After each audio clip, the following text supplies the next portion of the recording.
Welcome to NewThing's online training. You know, over the past several months, we've brought you some insightful voices and great practitioners in the church planting and missional movement. We've heard from Alan Hirsch, Wayne Cordero, Larry Osborne, Callie Parkinson, just to name a few. And today, I'm excited to tell you we're going to hear from our good friend, Hugh Halter. You know, every time I hear from Hugh, I am challenged in a very personal way. And I know today will be no different. Hugh just wrapped up a sabbatical. And what I love about his talk today is it really just kind of feels like he's sitting across the table from us, simply sharing a few thoughts from his heart. I know you're going to be challenged. You're going to be glad that you tuned in. We've taken a little break over the summer, but we look forward to bringing you these broadcasts about 9 times throughout the year. And in the coming months, we're excited to have Rob Wegner from Granger Church, Mike Bro, and Heather Larson from Willow, just to name a few that are coming up. It really is our hope that these online training opportunities will accomplish 3 things. First of all, we want to better equip our NewThing network leaders and pastors. We're encouraging our network leaders to use the content from these trainings to jumpstart the monthly network calls. We're also hearing from our NewThing pastors that they're using these broadcasts to train and encourage their staffs. A while back, I was talking to Bob Bauer at Faith Church in Dyer, and he told me that they were using these broadcasts in that very way, him with his staff team. I know Troy McMahon and Aaron Graham are also using these broadcasts with their teams as well. So I encourage you to give that a shot or a try if you haven't yet. And to help facilitate that, we provide a training resource PDF that you can download as a discussion guide. We also believe that these broadcasts have a way of sort of creating synergy throughout NewThing. I think we all know vision leaks. And we think that coming together online like this will remind us of why we do what we do and how together we really are catalyzing a movement. And so that's why every time we're together, we will include a vision time from Dave. Finally, we believe this kind of training gives prospective church planters just one more reason to jump in with NewThing. God has just blessed us with access to truly some of the most amazing leaders in the church world.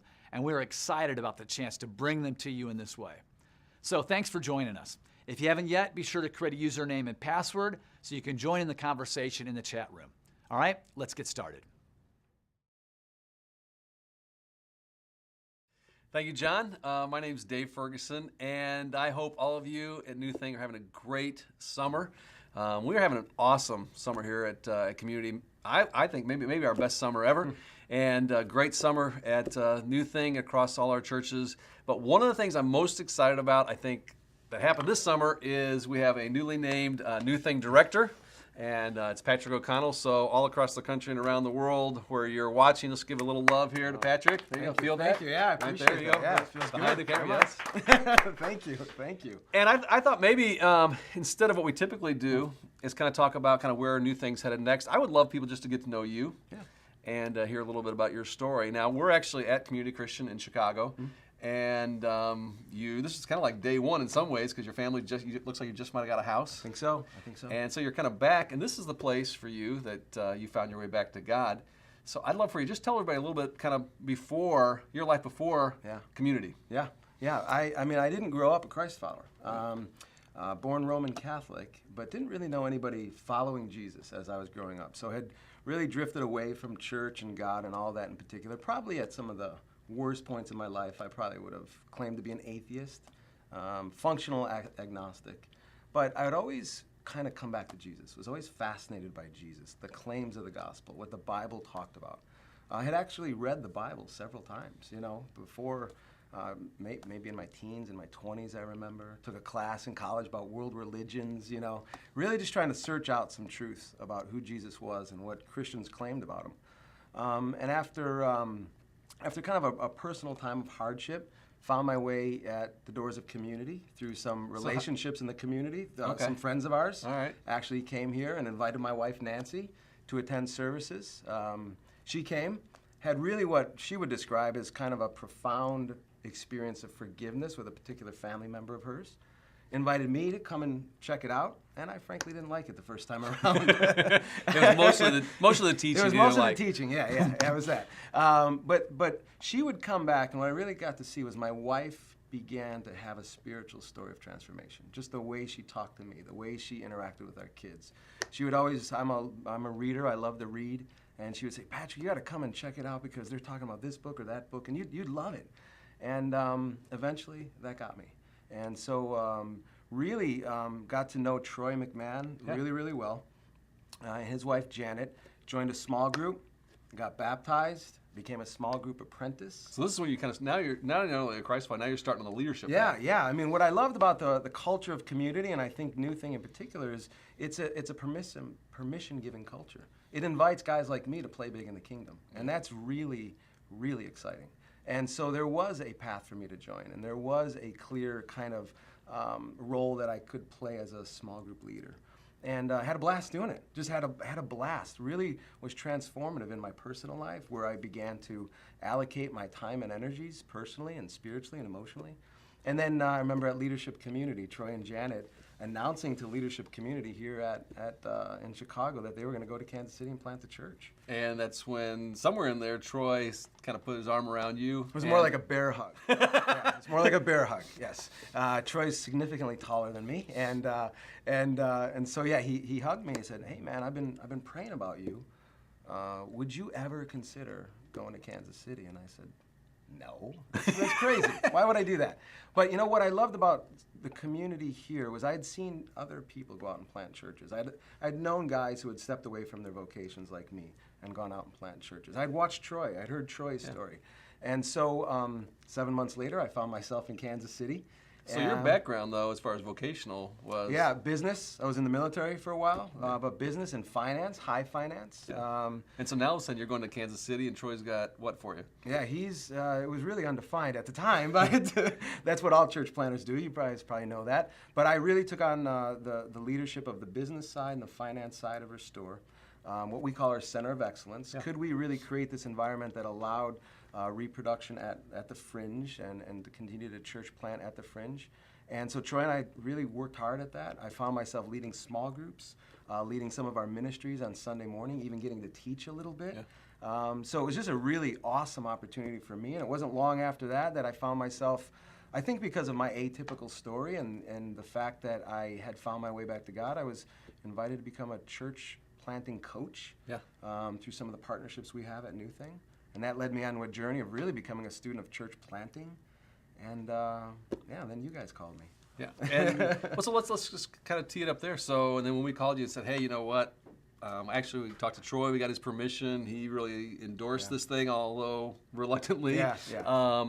And we gave you the offer of saying, hey, we'd really love for you to consider being the next director for NewThing. Yeah. What was it? What was it that was attractive about that for you? Yeah, you know, I mean, I had been given permission to play big in the kingdom, and I want to give that permission to others. I really want to help other people see God's potential in themselves. We call it church planting. The mechanism and the platform is church planting. But I'm deeply passionate about asking people to follow what my staff team in Restore would call the big Jesus. The Jesus that asks for everything, not just the little Jesus that we can kind of tuck in our pocket and walk around. I'm really interested in helping people know that Jesus. That's the Jesus that transformed my life. Right. And I want to be a part of something really big and significant. I always have been. I really sense that NewThing is going to be my opportunity to serve the servants, to serve the people who are, as I say, in the blood and the mud of church planting, and getting to know what they're doing, what's working, passing that along, kind of brokering some of those relationships so that we're all learning for each other. And in the midst, I hope Jesus is glorified. I mean, I don't mind telling you all, and I'll say it in front of Patrick. One of the things I love about Patrick is I love the intensity. I mean, I can feel it here. Hopefully, you guys can feel it there where you are too. I mean, that about the mission, but also about Jesus. Yeah. Real quick, we've got a couple minutes left here. As you look ahead, and I know we're only kind of a couple weeks into this job, but as you look ahead, what are some of the really exciting things, some of the exciting opportunities you see ahead for kind of NewThing? Yeah, I think really what, the expression of the church, it's starting to look a little bit different. What we've done in Kansas City is a little bit different than some other guys are doing. So I'm thinking about, okay, what does that look like for NewThing? What are the common denominators that kind of keep us at the table as NewThing? I want to leverage technology to kind of serve us better. And I think some of the most interesting things are happening globally. Really interesting conversations that I know you've shared, that you've had in the past, that I'm becoming a part of, that is really inspiring and motivating to kind of pick our head up from what's going on around us and see what God's doing across the planet. And I really think NewThing has a role to play into that. Don't have all the details yet, but we're figuring it out. Well, that's one of the things we've been talking about, and probably, I would say, I have a hunch that our next NewThing Online will share a little bit of that with you.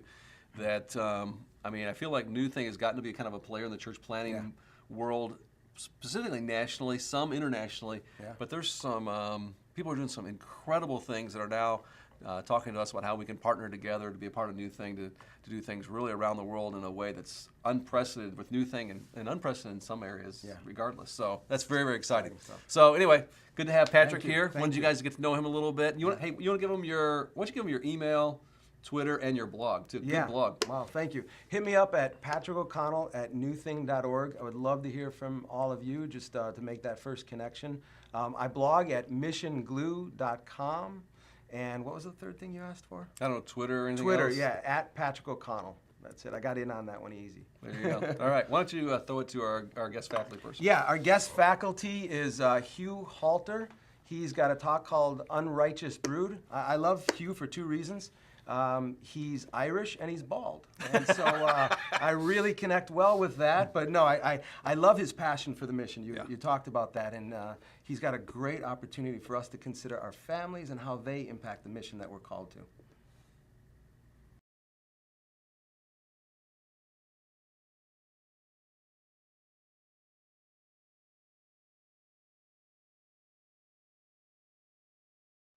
Hello, this is Hugh Halter, and I am high atop some mountain in Evergreen, Colorado. It's good to be with you. I got a request from Dave and John to actually speak to you NewThangers and CCC folks about the Righteous Brood, and so I said no to them, but I did say yes to Pat Masick. So Pat, this is for you.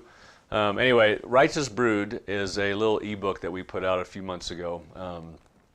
And it was really based on kind of some questions that I've gotten a few bazillion times from church planters or church leaders or just lay folks when they hear about all the missional stuff. And they'll come up in a hallway and they'll just go, look, you know, I get all that. I love all this missional stuff, but we're getting killed at home. Like, how do you do this with like normal family and stuff like that? So it was a couple of years where I wanted to write it, and we finally just put down some thoughts. And maybe this would just help, because the reality of sort of this missional conversation is that we sometimes make it sound like it's just like a program thing. Like if we can just go from pure attractional to all this missional stuff or methodology, that the church is going to change. And the thought hit me the other day, and it's kind of a reminder of why we did the book, is that you're never going to have a missional church, if you will, unless the people in your church actually live missionally. And more specifically, you're never going to have a missional church unless your families know how to do mission together as a family. Okay, so that was sort of the backdrop of the book, and a lot of it came out of our life story. And I never thought our life story would actually be much help because it was so brutal. But now when we're writing about this type of thing, I find that people actually go, look, if the Halters could do this, then maybe we can do this. But the backstory of the Halter life is that my son Ryan, who's now 26, has had severe epilepsy since he was born. So the early days, which was really 10 years of Youth for Christ, which led into our first church plant in Portland, Oregon. During those days, Ryan was having 10, 15, sometimes 30 seizures a day, and they were the grand mal type. So he's flopping all over the floor, wetting himself, and most of the time it was every half hour to an hour. So you can imagine that most of our lives revolved around sort of this daily, hourly need. And I remember many times as a church planter getting pretty angry with God, basically going, look, you know that the way that you've created Hugh Halter is to work and to get stuff done, and so if you would either just heal him or whatever, it'd be a lot more helpful. I could actually get some stuff done for you. And that was sometimes an honest prayer. Sometimes it was an angry prayer. Like, God, why have you asked us to do such an amazing, hard thing like a church plant, and you give us this mess at home? Okay, so that's where that started. And as the years rolled on, we started to actually realize that the story of our home was really the story of the gospel to people. And so as people were finding their way into our crazy story, they would oftentimes come to faith because of how they saw us struggle through Ryan's thing or whatever. And not just the Ryan thing, but even though I was a church planter, I've never made a full income, probably no more than 50% of my income from a church. So we never had denominational funding. We just actually started out of our home because we had to. And our home began to fill up, and we began to multiply those communities. And that essentially became the same story that maybe some of you have read about in the Tangible Kingdom when we came to Denver. Same deal. Ryan is now 12, 13. He's still having seizures every hour. But we're now planting our second church, and I'm bivocational like I was on the first one. So imagine a typical day for the last 20 years has been maybe 2 hours of sleep a night. I was usually on night duty, so I would take care of Ryan when he's having seizures in the middle of the night. Cheryl would sort of manage it during the day. But a couple hours of sleep a day, I would head off, and house paint was kind of my trade at the time. And then I'd roll over in a park on the way home, maybe about 3:30, take a power nap just to try to get a little bit of energy. Would roll into the house, have a coffee time with Cheryl, see how she was doing, which was always pretty bad. And then in the evenings, we would open up our homes to people. Weekends, open up our homes to people. And so we just sort of learned this sort of, look, play the hand you're dealt. But in there, I had to learn a lot of intentional qualities of what I would call a church planter in normal life. In most places of the world, everything doesn't just work out around the house, and you don't just get funding. You don't just get to wake up and put 40, 50 hours a week just into what we would call church planting. Most people actually have to live a real life. And so the Righteous Brood became kind of a revealing of how God builds a church as he builds people. And just a couple of thoughts I wanted to just, sort of note for you when you think about building a church, or not even you building a church, but God saying, I will build my church, that really is based on the quality of the people. And so again, not just for you, but I do want you to think about yourself and your family and your spouse in relationship to that calling, but I also want you to think of the people that will be a part of your church someday. All of them are going to have issues with the family. And so if they can't navigate becoming a real person, a missionary person with all that mess, it's just not going to happen. So, and what you'll do is if you don't really focus on the development of people, teaching them how to live well, you'll end up just settling for just presentation or program stuff on the weekend. And at the end of the day, I just don't think that's what God designed the church to be. So a couple thoughts. Just, maybe as you're writing stuff down, you can't be a missional church unless the families learn to go on mission as a family, okay? A couple of historical points. Always a reminder, the gospel has spread through us, not through programs. It's spread to us through people, okay?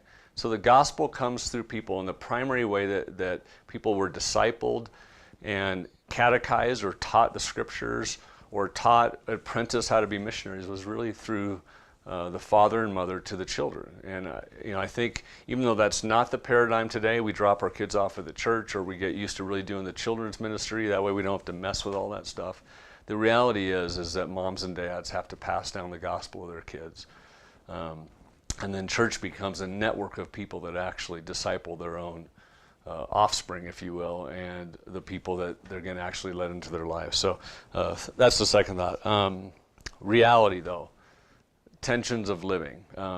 So I gave you a little picture of our son's epilepsy, a little picture of our bivocational struggle. The third was the reality as our kids got older. Now they're in sports. So my two daughters, Allie and McKenna, played very high-level ice hockey. So when we moved to Denver, they ended up, it was 6 days a week and then games on Sunday. So 7 days a week, every day hockey. And so try to, in your mind, figure out how you do no sleep, work a full-time job, try to plant a church, and have something in the evening every night, and weekends full. And that was the story of the Righteous Brood. And so here's some thoughts just to kind of help you. I'm not sure what dilemmas you might have, but here's some things to just remember. I just wrote down keys to the kingdom. When you think about how God builds a church, this is, I think, Matthew 16, Jesus says to Peter, he told him that I'm going to build my church upon you, and the gates of hell will not prevail against that, and then I'm going to give you the keys to the kingdom. He doesn't say, I'm going to give you the keys to the church, but he literally says, I'm going to give you keys to live. And what he taught his apprentices or his disciples over 3 years was just how you manage people, how you manage life. So like it was typical for Cheryl and I, even though we were gassed, we would commit 6, 7, 8, sometimes 10 meals a week to lost people. So that was in our Denver story. And we just said, okay, we've got to eat 21 meals a week. So without adding anything to our schedule, why don't we just give some of those up? So some of those would be a morning coffee with some guys. Sometimes it was jamming a luncheon. So even if I was house painting, I'd say 3 days a week, every other day, I'm going to just set up a lunch meeting with 4, 5, 6 guys. And I'd jam a little time in there. And then usually a couple nights a week, we would just open up our home for people. That was kind of a standard, I guess, story of ours. And because Adullam, as our church plant now, is centered around what we call missional or missionary communities, we teach people the same thing, is that it's not so much adding a ton of time to your schedule, it's just being really intentional with every little wedge that you have of free space. And so consider not trying to get into do programs, try to just give families a break, but you have to teach them how to actually be intentional. That's really the second point, is that I was crazy intentional. So because I knew I was going to have nothing going for me to make it easier, every Sunday night I would actually sit down and Cheryl and I would actually plan out the whole week. We would find the little itsy bitsy gaps of time and we would say, hey, why don't we have Joe and Susie and Bill and Katie over, and let's invite a few other friends that they might connect with. And that is essentially how a lot of the evangelistic stories happen and how our house just began to fill.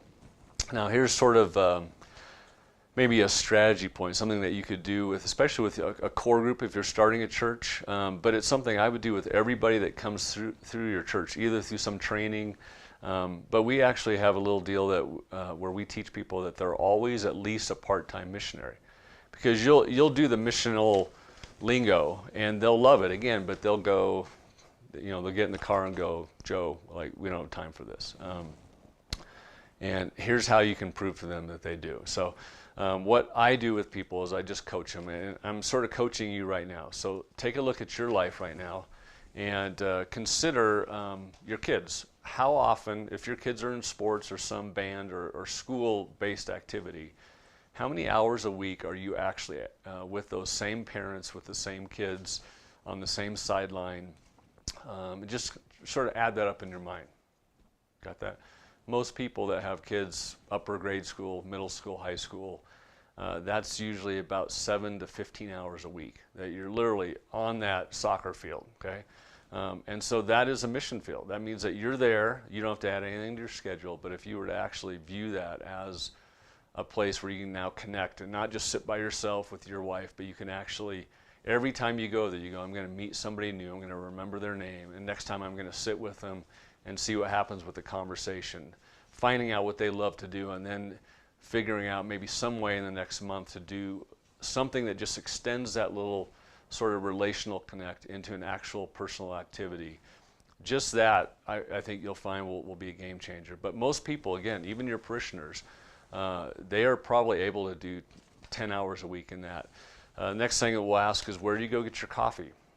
Is there a place that you frequent every day? It could be a Starbucks, but you just you find yourself there 3 or 4 times a week for either a quick cup of coffee or it's a half hour, it's a place that you meet other friends. Consider that also is a mission field.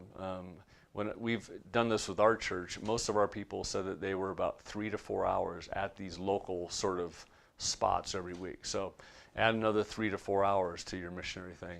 You also then have your house where you live.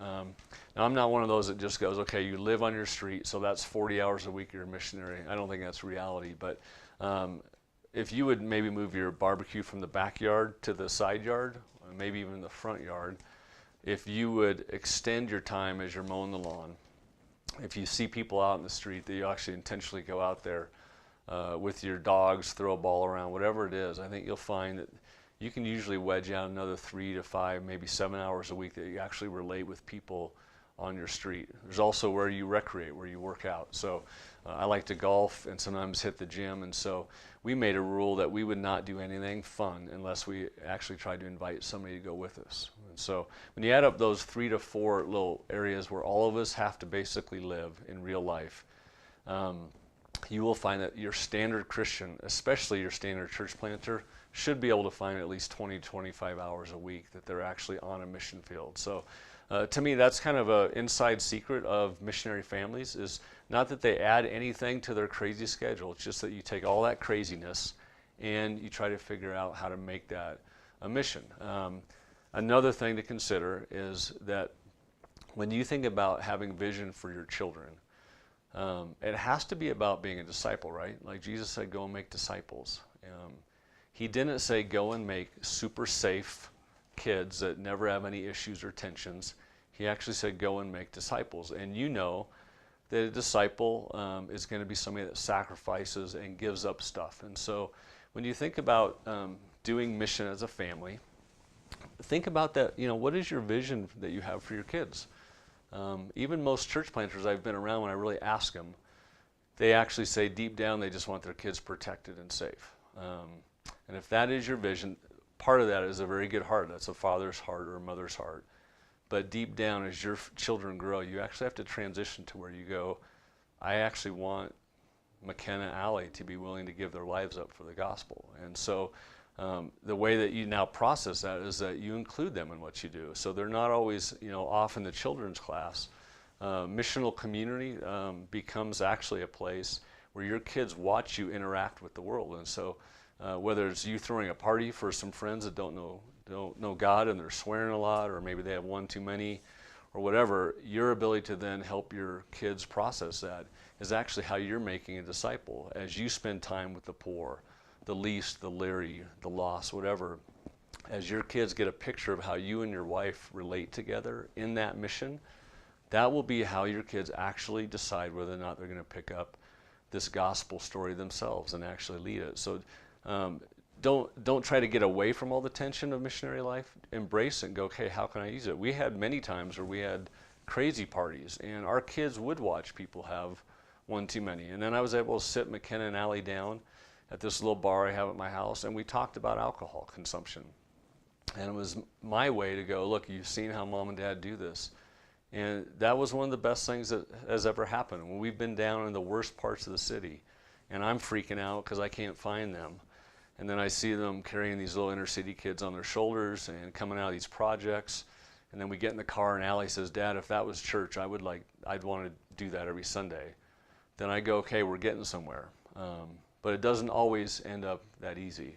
We had, it was probably a year and a half ago, McKenna, who was a junior at the time, she was trying to help a friend, one of her girlfriends, get out of literally an abusive relationship with a high school kid that was beating her up on occasion, and was having no luck. Went to a party, and this fellow began to turn on her girlfriend again, so McKenna jumped in, and he ended up turning on McKenna and smashing her head against a car window.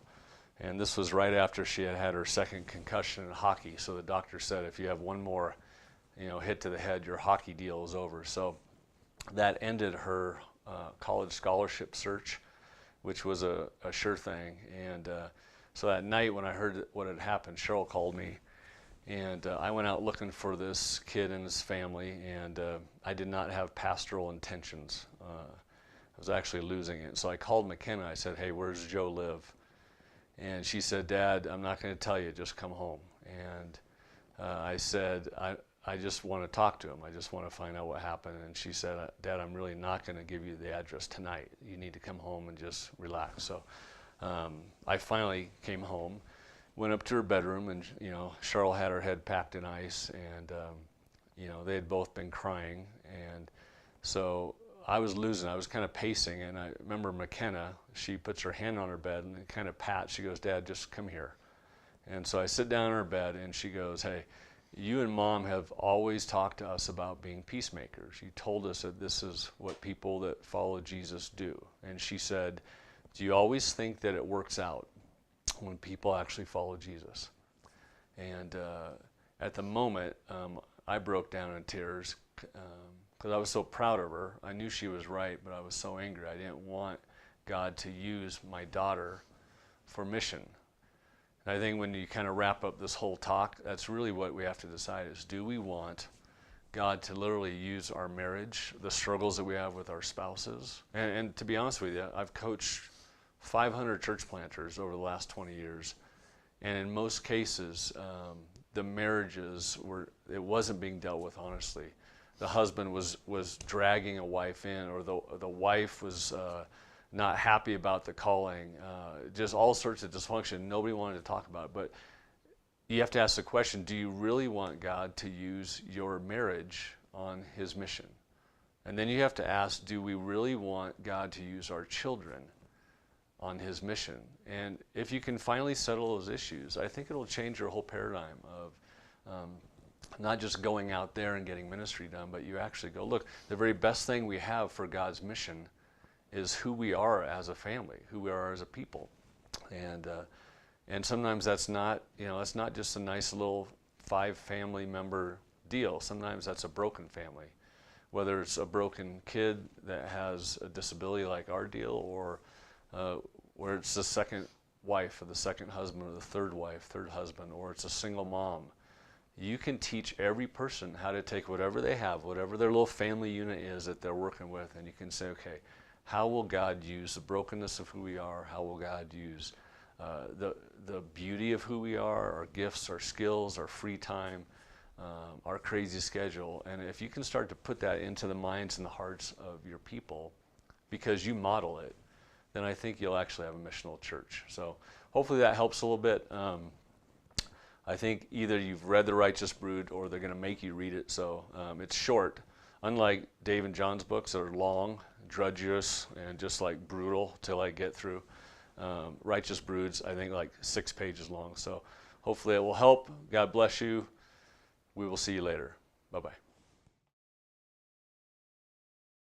Wow, I mean, that's impactful stuff. I'm always challenged when I listen to Hugh. I love how he kind of takes mission and real life and kind of squashes them all together. I don't know about you, Dave, but I got a couple of questions I'd love to ask you just for the benefit of all of us. Yeah, let's talk about it. What does it look like for you to always be thinking of yourself as a part-time missionary, as Hugh described it? Like you said, I mean, Hugh, I get a chance to hang out with him some too, and he is the real deal. I mean, probably every time I talk to him, he has another story about someone he's reaching who's far from God. Yeah. So I love that. But the part-time missionary part, I wasn't crazy. To be honest, I wasn't crazy about that phrase as much as the phrase missionary. Yeah. And I know, our friends at Soma, they use that as that's one of the 3 pieces of identity they want to instill in all their people, that they are a missionary. Yeah. And so I like the idea of, I think the idea of trying to be a missionary is something that I think is really important as a part of your identity. Yeah. Personally, the places where it probably shows up for me, one of the things that I try to do when I journal, and that's kind of a discipline that happens almost always in the morning, first thing, is just kind of this, those blessed practices that I begin with prayer. And there's probably, I think this morning there were 6 or 7 people who I know are far from God. That's good. That I'm praying for. Wow. And so that becomes something I think that for me is really important. And then just trying. And the last one that I do too is also, I always try to end with whoever the names are. Then I always say, ask God for kind of a divine appointment. Oh, wow. And with a divine appointment, hopefully what happens is then you kind of enter in your day like Hugh is challenging us to do, with eyes kind of wide open, okay, who are the people that maybe God's intentionally put on my path? When I'm doing it right, that's what it looks like. I love that. I love looking at people through the lens of God to be on mission. That's really neat. I love how you've made that a devotion too. All right, another question I had, I wrote down here. How have you helped your family kind of realize this notion that they are on mission with you, or you're on mission as a family? I think there's probably some places where we got it right, and I think there's some places I'd love to have a do-over, so we can kind of go there as well.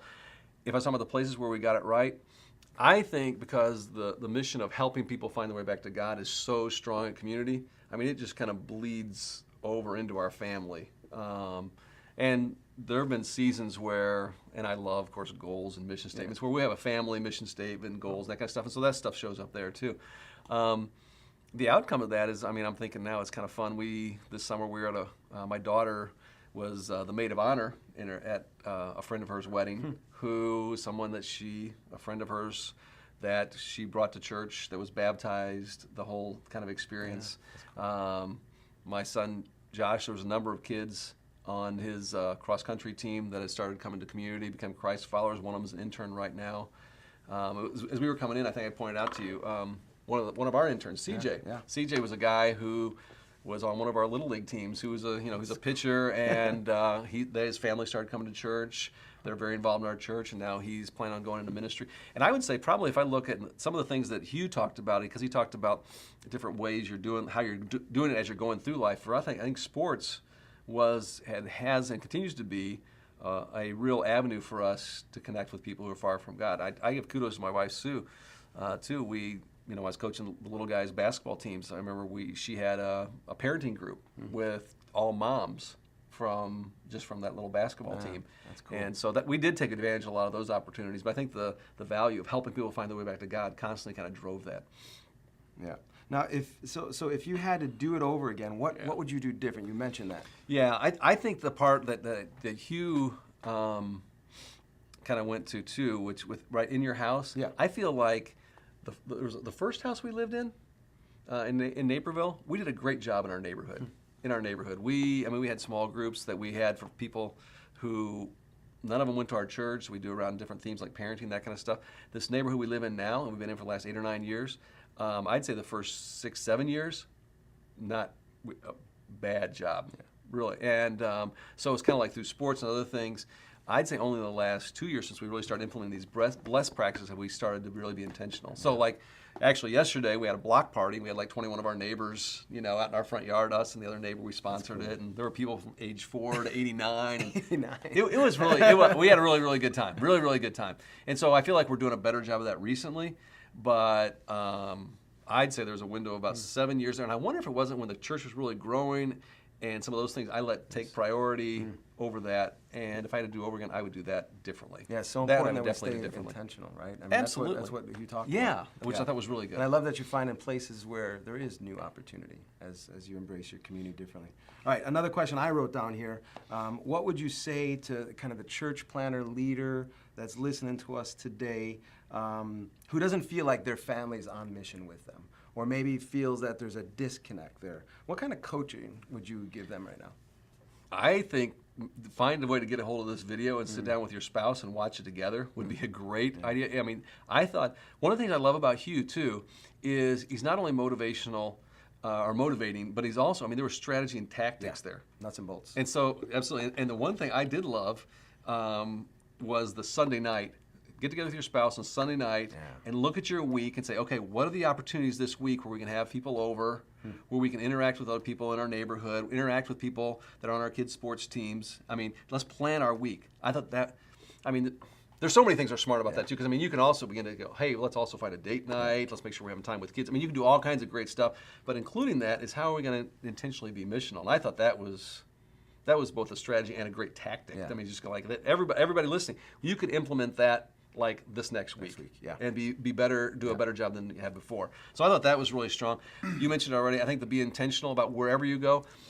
Again, so smart that he was able to point out where if you would, you could probably already realize you have about 15 hours every week that you're already with people, whether it's at the coffee shop that you hang out with, which I'm going like, I'm at the same Starbucks. I'm probably there.